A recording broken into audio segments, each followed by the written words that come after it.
You're about to hear a story that almost vanished from American history, a true account of courage, silence, and recognition long denied. Before we begin, subscribe to the channel and tell us where you're watching from. Turn up the volume and step with me into history. January 20th, 1943. The photograph lay forgotten in the National Archives for over 70 years. Yellowed at the edges, classified, then buried under thousands of wartime records. 4 black pilots standing before their aircraft at sunrise. Behind them, the Italian coastline shrouded in fog. The mission briefing notes, partially visible in the frame, marked Top Secret. The timestamp, 0500 hours. This was the morning the Axis forces learned to fear the dawn. Historian Eleanor Matthews discovered the image while researching overlooked World War II aerial tactics. The names scribbled on the back had been almost erased by time. Captain Isaiah Washington, Lieutenant Marcus Freeman, Lieutenant James Buchanan, Lieutenant Samuel Wells. The date corresponded with a massive Allied air offensive, yet in the official records, their contribution remained largely unacknowledged. The story of how the men known as the Tuskegee Airmen changed the course of the air war in Europe began much earlier, in a country deeply divided by segregation. June 12, 1941. The United States Army Air Force's training facility at Tuskegee, Alabama. Morning inspection. 13 men stood in perfect formation. The first class of black aviation cadets in American military history. The experiment, as Pentagon officials privately called it, was expected to fail. A memorandum from the War Department, dated April 8, 1941, read, "The Negro pilot program should be approached with minimal resource allocation. Previous studies indicate limited aptitude for complex machinery operation among colored personnel." The document was signed by Colonel William Hastings, who never visited the training field, who never witnessed the determination in their eyes, who never saw them study flight manuals by lamplight after white instructors had gone home. Captain Benjamin Davis, the senior officer present, addressed the men that morning. "Gentlemen, you represent more than yourselves today. You carry the hopes of 12 million souls. Every hour in the air is a statement, every successful landing, a rebuttal." The sky above Tuskegee was clear that day. The future was not. Marcus Freeman wrote in his journal that evening, "They expect us to wash out. They've designed the program so we will. But they've never met men like us before. We've been fighting invisible battles our entire lives." The washout rate was triple that of white cadet groups. The testing standards, investigators would later discover, were deliberately more rigorous, yet 99 men earned their wings by the following spring. They called themselves the Lonely Eagles. America called them an experiment. History would know them as the Tuskegee Airmen. December 3rd, 1943, the briefing room of the 332nd Fighter Group at Ramitelli Airfield, Italy. Colonel Benjamin Davis unfolded the map across the wooden table. Red pins marked the target zones. "Tomorrow you escort the bombers to the aircraft factory at Turin. White bomber crews have requested different escorts. Their request has been denied." The room fell silent. Lieutenant Isaiah Washington, 23 years old from Harlem, stood up. "Sir, this will be the first major industrial target we've been assigned." "That's correct, Lieutenant. 8th Air Force has lost 62 bombers in the last 3 missions to this target." What Colonel Davis didn't share was the cable he received that morning from Allied Command. Colored squadron assigned to Turin approach. Classified as expendable asset if protection of primary bomber force requires sacrifice. Sacrifice. The men prepared their aircraft through the night, checking engines, calibrating instruments, loading ammunition. Their ground crew, also black Americans, worked without breaks. Technical Sergeant Walter Morris later recalled, "We knew they needed everything perfect. Our men were flying with two enemies, the Germans in front, the prejudice behind." Dawn, December 4th. 16 P-51 Mustangs, freshly painted with distinctive red tails, took to the sky. The bomber crews watched them approach with visible apprehension. Radio transcript, 7:32 hours. Bomber Command, Red Group, maintain distance 300 yards starboard. Washington, negative, Commander, we fly close escort as ordered. Bomber Command, we don't need you that close. Washington, you will, sir, soon enough. 8,000 feet above the Mediterranean, the formation encountered heavy cloud cover. Visibility dropped to near zero. The bomber squadron started to drift apart, exactly what German fighters waited for. Lieutenant James Buchanan, navigator for Red Squadron, had grown up following stars in rural Georgia. His father, a sharecropper, had taught him to find his way by the night sky when coming home on moonless nights. That knowledge saved the mission. Buchanan, bomber lead, adjust course 3 degrees west. You're drifting from formation. Bomber Command, how can you tell in this soup? Buchanan, trust me, sir, 3 degrees west. The bomber adjusted. 3 minutes later they broke through the clouds. The formation was intact, exactly on course. At 9,000 feet, the first wave of German Messerschmitt fighters appeared. 26 aircraft approaching from the sun. Standard Luftwaffe tactic. What happened next would change aerial combat doctrine forever. Instead of holding defensive positions, the Red Tails accelerated directly toward the German formation. Lieutenant Marcus Freeman, a mathematics professor before the war, had calculated a pattern of approach that contradicted conventional tactics. Attack rather than defend. Engage at maximum speed rather than maneuver. The bomber crews watched in astonishment as the Red Tails tore through the German formation. Radio chatter ceased. Only the sounds of engines and distant gunfire filled the airwaves. 8 German aircraft fell in the first pass. Lieutenant Samuel Wells, flying on the edge of the formation, pursued 3 Messerschmitts that broke toward the bombers. His gun camera footage, later studied at Pentagon training sessions, showed textbook deflection shooting. 2 more German fighters spiraled toward the sea. Lieutenant Isaiah Washington, leading the second element, climbed sharply above the melee. From this vantage, he spotted a second wave of German aircraft approaching from the north. He didn't hesitate. Without waiting for orders, Washington led 4 aircraft to intercept. Radio transcript 9:57 hours. Washington. Bandits 2 o'clock high. Count 15 plus. Moving to engage. Davis. Negative, Lieutenant. Stay with the bombers. Washington. Sir, they'll be on us in 3 minutes. We can meet them beyond bomber range. Davis. That's exactly what they want, to pull you away. Washington. Permission to test that theory, sir. A moment of silence. Davis. 4 minutes, Lieutenant, not 1 second more. What followed was described by bomber pilot Captain William Marshall as the most aggressive flying I've witnessed in 3 years of combat. The Red Tails slashed through the German formation before they could organize their attack. Germans' pilots, expecting the Americans to break and run, as doctrine dictated, found themselves outmaneuvered at every turn. Washington, flying with almost reckless precision, downed 3 aircraft in less than 2 minutes. The remaining German fighters retreated northward. When the Red Tails returned to the bomber formation, something unprecedented occurred.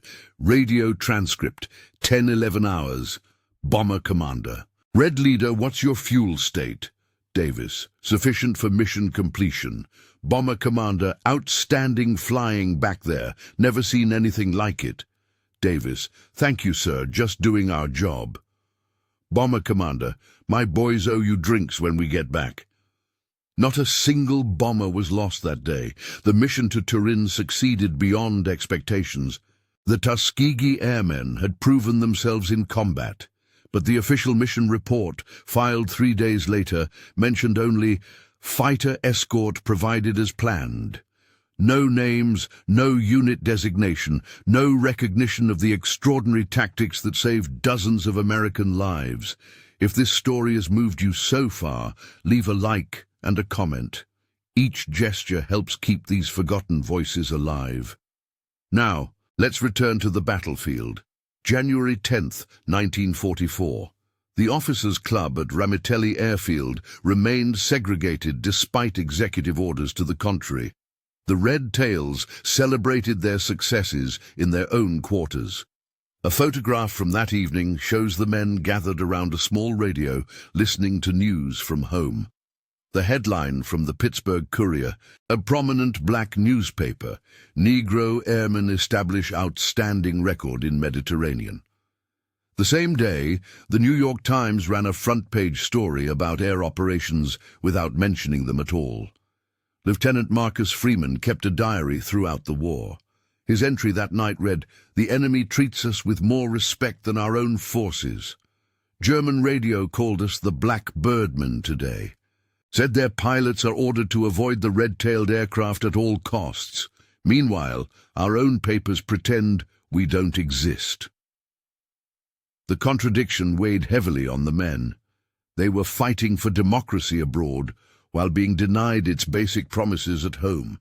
Yet they continued to fly and continued to excel. By February, the 332nd had established a reputation that traveled beyond military channels.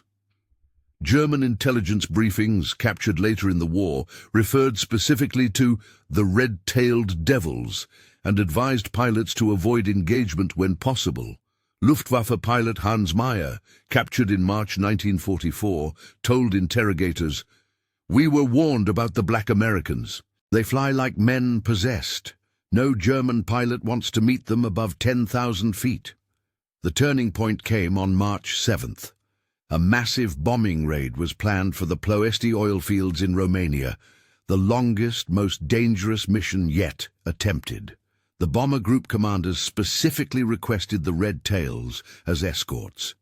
The request made its way to Pentagon officials, who initially denied it. A telegraph from General Eaker to the War Department marked urgent. Request reconsideration of escort assignment. Bomber group commanders unanimous in preference for 332nd. Previous mission success rates substantially higher with their support. Anticipated losses without them unacceptably high. 24 hours later, the assignment was approved. Colonel Davis gathered his pilots in the pre-dawn darkness. "Gentlemen, this is what we've been waiting for. They've asked for us by name." Lieutenant Isaiah Washington, now a flight leader with 7 confirmed kills, studied the map with concern. The route would take them beyond the range of conventional fighter escorts. External fuel tanks would be necessary, making the aircraft more vulnerable during the initial approach. Washington's navigation logs, preserved in the Smithsonian Air and Space Museum, show his precise calculations of fuel consumption, wind drift, and optimal cruising altitudes. He had left nothing to chance. Dawn, March 7th, 62 bombers and 24 red-tail fighters took off into the pale light. The mission would last over 8 hours. The longest fighter escort operation attempted in the European theater. Radio communications were minimal to avoid detection. 4 hours into the flight, approaching the Romanian border, radar operators detected a large formation of aircraft approaching from the northeast. German fighters, at least 40. They had been waiting, anticipating the bombing raid. What they hadn't anticipated was the escort. Lieutenant Samuel Wells, flying point position, was the first to spot them. Radio transcript, 9:22 hours. Wells, bandits, 11 o'clock high, heavy formation. Davis, all aircraft deployed to escort defense pattern. Washington, sir, request permission for forward engagement. Davis, granted. Take your element. Draw them away from the bombers. Washington, with pleasure, sir. 8 red tails broke formation, climbing steeply toward the approaching Germans. What followed became known among bomber crews as the Black Dawn. The red-tailed Mustangs tore into the German formation with a ferocity that defied conventional tactics. Washington led his aircraft in a series of coordinated attacks that split the German formation into isolated elements. Lieutenant James Buchanan, flying on Washington's wing, executed a vertical climb that German pilots later described as physically impossible. He emerged above 2 Focke-Wulf fighters, destroying both in a single diving pass. The German formation broke apart. Some aircraft fled eastward. Others attempted to push through to the bombers. None succeeded. When the skies cleared, 17 German aircraft had been destroyed. Not a single bomber was lost. The oil fields at Plesty burned for 6 days. The mission was classified as the most successful strategic bombing operation of 1944. Yet, the initial mission report, filed with Allied command, mentioned only effective fighter escort provided throughout the operation. No unit designation, no names, no recognition. It wasn't until a British intelligence officer, witnessing the return of the aircraft, filed a separate report that the truth emerged. The success of today's Plesty mission can be attributed directly to the extraordinary performance of the colored pilots of the American 332nd Fighter Group. German prisoners report widespread fear of these red-tailed aircraft among Luftwaffe personnel, recommend immediate commendation. That recommendation was filed away, unaddressed, April 2nd, 1944. Lieutenant Isaiah Washington sat at his desk, writing a letter home. Dear Mother, the spring has arrived in Italy. The hills behind our airfield are turning green. It reminds me of home, though the olive trees are nothing like our oaks. We flew 3 missions this week. I cannot tell you where or what we saw. Just know that we are making a difference here. The men we protect have begun to see us, really see us, not as colored pilots, but as guardians. Last week, a bomber crew chief embraced me on the tarmac, said we were the reason his boys came home. Yet I wonder if America will see us when we return. Will they look at the uniform or the skin beneath it? We fight for a freedom we ourselves have yet to fully know. The irony is not lost on us. Tell Father the medals don't matter. We know what we've done here. Your loving son, Isaiah. The letter was returned unopened 3 months later. Lieutenant Washington had been shot down during a mission over Austria. April 30th, 1944. The mission that would later be known as Red Dawn began like many others. Briefing at 0400 hours. Target: aircraft manufacturing facilities near Munich. 24 Red Tails would escort 78 bombers. Intelligence indicated heavy Luftwaffe presence in the area. What no one knew was that the Germans had concentrated over 60 fighters specifically to intercept this raid. Colonel Davis addressed his men before takeoff. Intelligence suggests this will be the heaviest opposition we've faced. The Germans know we're coming. They know what we've done to them in previous engagements. They will be ready. Lieutenant Marcus Freeman, now with 11 confirmed kills, checked his oxygen mask methodically. Then so will we, sir. The takeoff was delayed by ground fog. By 0630 hours, conditions had improved enough for the mission to proceed. The red-tailed Mustangs took to the air in perfect formation. The bomber crews, seeing them approach through breaks in the clouds, cheered over the radio. Radio transcript, 6:45 hours. Bomber Commander: Good morning, Red Tails. Never been so happy to see those colors. Davis: We aim to please, Commander. Form up tight. Weather reports indicate clear skies over the target. Bomber Commander: Copy that. The boys were worried you wouldn't make it. Davis: We made a promise, sir. We keep our promises. 3 hours into the flight, approaching the German border, radar operators detected multiple aircraft formations ahead. Not dozens, hundreds. The largest concentration of German fighters seen in the war to date. Lieutenant James Buchanan, studying the radar returns, realized immediately what was happening. The Germans had concentrated their forces from 3 different air bases. This was not a standard interception. This was an ambush. Radio transcript 9:12 hours. Buchanan: Sir, estimate 100+ bandits at 12 o'clock, multiple formations. Davis: Confirmed. All aircraft, combat spread. Prepare for maximum engagement. Washington: Sir, they're trying to draw us away from the bombers. Davis: That's exactly what they're doing, Lieutenant, and we're going to let them think it's working. What followed was perhaps the most audacious tactical decision of the air war.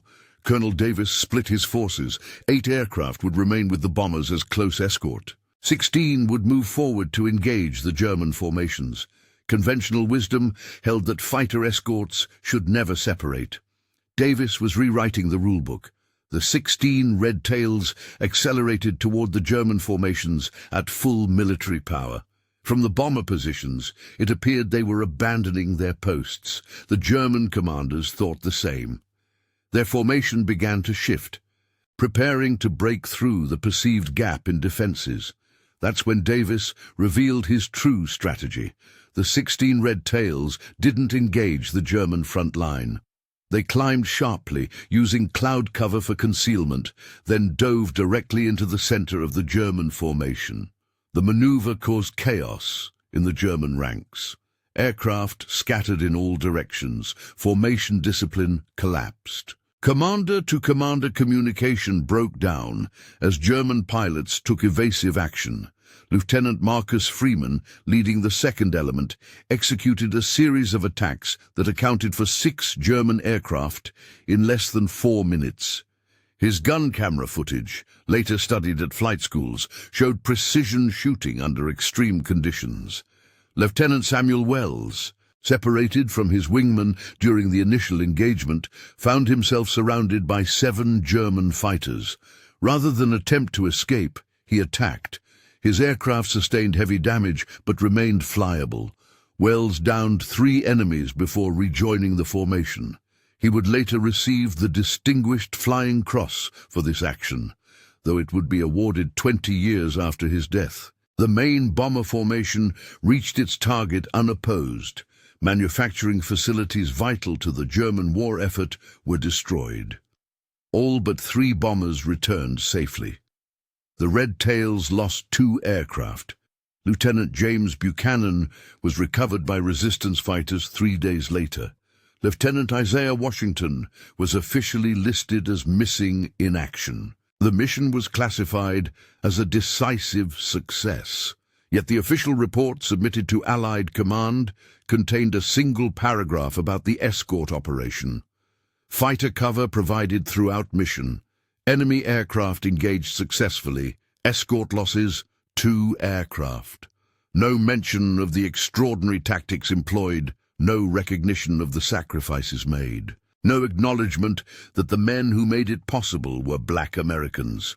Washington's wingman, Lieutenant Samuel Wells, wrote in his mission log that evening, "Isaiah saved us all today. His section drew the heaviest concentration of enemies. He knew what he was doing. He knew the risk. I saw his aircraft last, diving towards 6+ bandits. He never broke off, never hesitated. America may forget him. I never will." July 15th, 1944. A ceremony at Ramitelli Airfield. General Eaker, commanding the Mediterranean Allied Air Forces, stood before the assembled 332nd. "Gentlemen, your record speaks for itself. 95 successful escort missions, 142 enemy aircraft destroyed. The lowest bomber loss rate of any escort group in the theater." The men stood at attention, faces impassive. "Today, I'm authorized to present the Distinguished Unit Citation to the officers and men of the 332nd Fighter Group for extraordinary heroism in action against the enemy." The citation was read, the flag decorated, photographs were taken. None appeared in American newspapers. August 3rd, 1944. Technical Sergeant William Carter, intelligence officer for the 332nd, made a disturbing discovery. While compiling mission reports for the official history, he found discrepancies. Dozens of successful engagements had been omitted from higher command records. Kill confirmations had been reduced or eliminated entirely. Tactical innovations by Red Tail pilots were credited to other units. Carter documented his findings in a confidential report to Colonel Davis. That report disappeared from official channels, as did Sergeant Carter, transferred to a supply depot in North Africa 48 hours later. His findings would remain buried for decades. November 20th, 1944. Lieutenant Marcus Freeman sat in the officers' club, now quietly integrated after months of resistance. A white bomber pilot approached his table. "Lieutenant Freeman, Bill Taylor, 97th Bomb Group. You fellows escorted us to Berlin last week." Freeman nodded, waiting for the usual interaction. Taylor extended his hand. "I wanted to say thank you. My whole crew came home because of you boys. Whatever they say stateside, we know the truth up there." Freeman shook his hand. Taylor hesitated, then continued. "My brother's with the 8th up in England. Says the word's spreading about the Red Tails.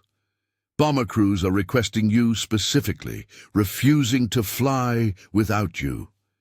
Freeman smiled for the first time in weeks.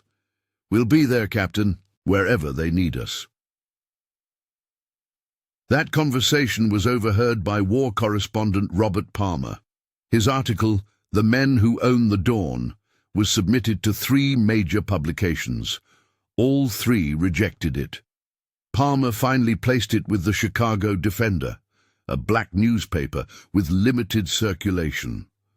The story of the Tuskegee Airmen remained largely untold. May 7th, 1945. Germany surrendered. The war in Europe was over.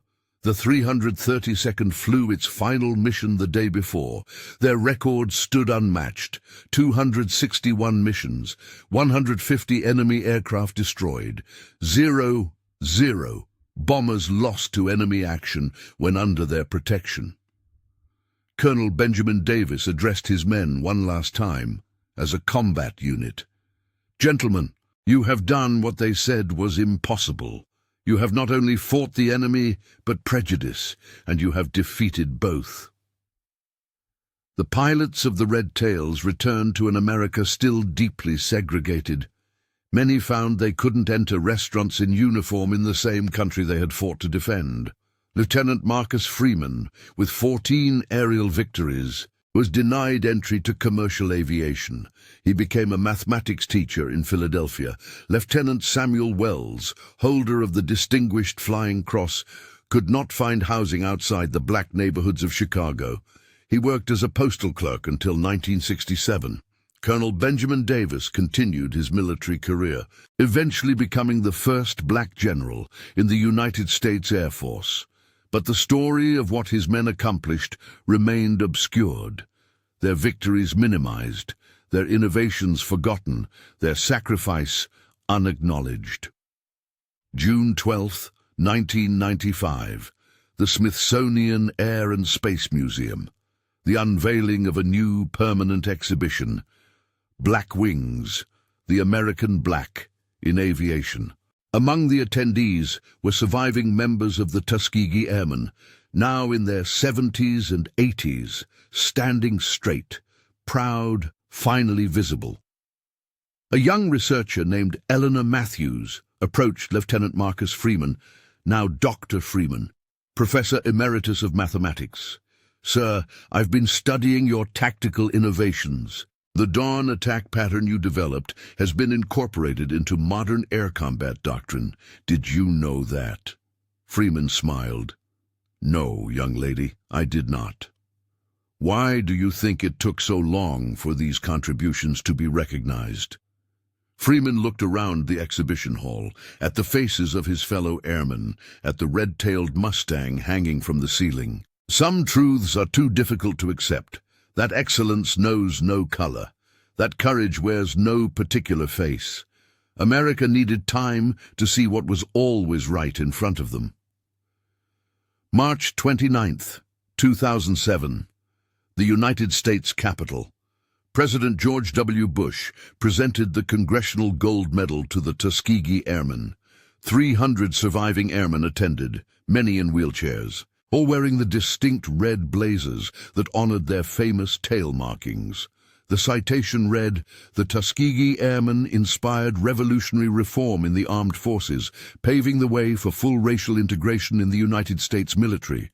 They overcame the enormous challenges of prejudice and discrimination, succeeding despite obstacles that threatened failure." Lieutenant Samuel Wells was not present. He had passed away in 1983. His medal was accepted by his grandson, United States Air Force Captain Michael Wells. April 10th, 2013. A researcher working through declassified war documents discovered an unpublished report, dated May 10th, 1945, authored by Luftwaffe intelligence officer Klaus Berger. The report assessed various Allied fighter units encountered during the air war. One passage stood out. The most formidable American fighter group encountered was the one identified by red tail markings. Piloted by Negro airmen, these aircraft appeared consistently at dawn, attacking with unprecedented coordination and aggression. Several captured pilots reported psychological impact of encountering these aircraft. The term Red Dawn became associated with mission failure. Tactical assessment indicates these pilots operated beyond standard American doctrine, employing innovations our own commanders failed to anticipate. Recommend comprehensive study of their methods for incorporation into future Luftwaffe training. Should hostilities resume? The enemy had recognized what America had not. The men who owned the Dawn had changed the face of aerial warfare forever. January 20th, 2025. The photograph sits in a place of honor at the National Air and Space Museum. 4 black pilots standing before their aircraft at sunrise. The names, now clearly identified: Captain Isaiah Washington, Lieutenant Marcus Freeman, Lieutenant James Buchanan, Lieutenant Samuel Wells. Beside it, a simple plaque reads, "They took to the skies before dawn. They returned with the setting sun. They changed the course of a war and the heart of a nation. The Tuskegee Airmen, first to own the dawn." School children stand before it daily. Air Force cadets study their tactics. History remembers what was once forgotten. The dawn belongs to them still. These names were almost erased, but history remembers those who refused to be silent. If you believe their stories deserve to be told, support this channel. Like, comment, and subscribe. See you in the next episode.